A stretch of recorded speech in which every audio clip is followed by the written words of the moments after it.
mabuting halimbawa sa ilang mga government officials ng Cainta Rizal ang pelikulang Isang Araw ni Kuya Daniel Razon na ipinalabas sa One Arena kahapon. Ito ang balita ni Joan Nano. Maganda, napapanahon yung pelikula. Makikita natin sa pelikula yung takbo ng lipunan, lalo na siguro sa politika, na ganito ang nangyayari sa mundong ito. Maganda, may mensahe. Hindi lamang sa politika, kundi sa bawat buhay ng tao.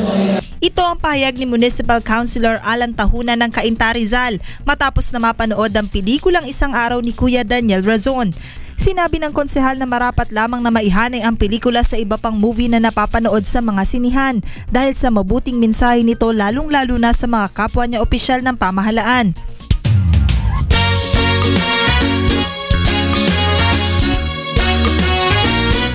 Katulad ng mga nakalibas na movie tour, muling napuno ng mga manonood ng pelikulang Isang Araw ang venue na One Arena kahapon. Bago magsimula ang pelikula, muli namang naghandog ng mga papuring awit ang mga As of Year 3 winners na sina Daryl Ong,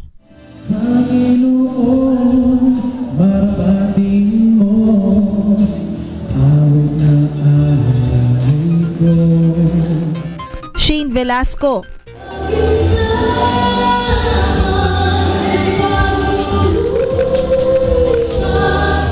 at Beverly Cayman.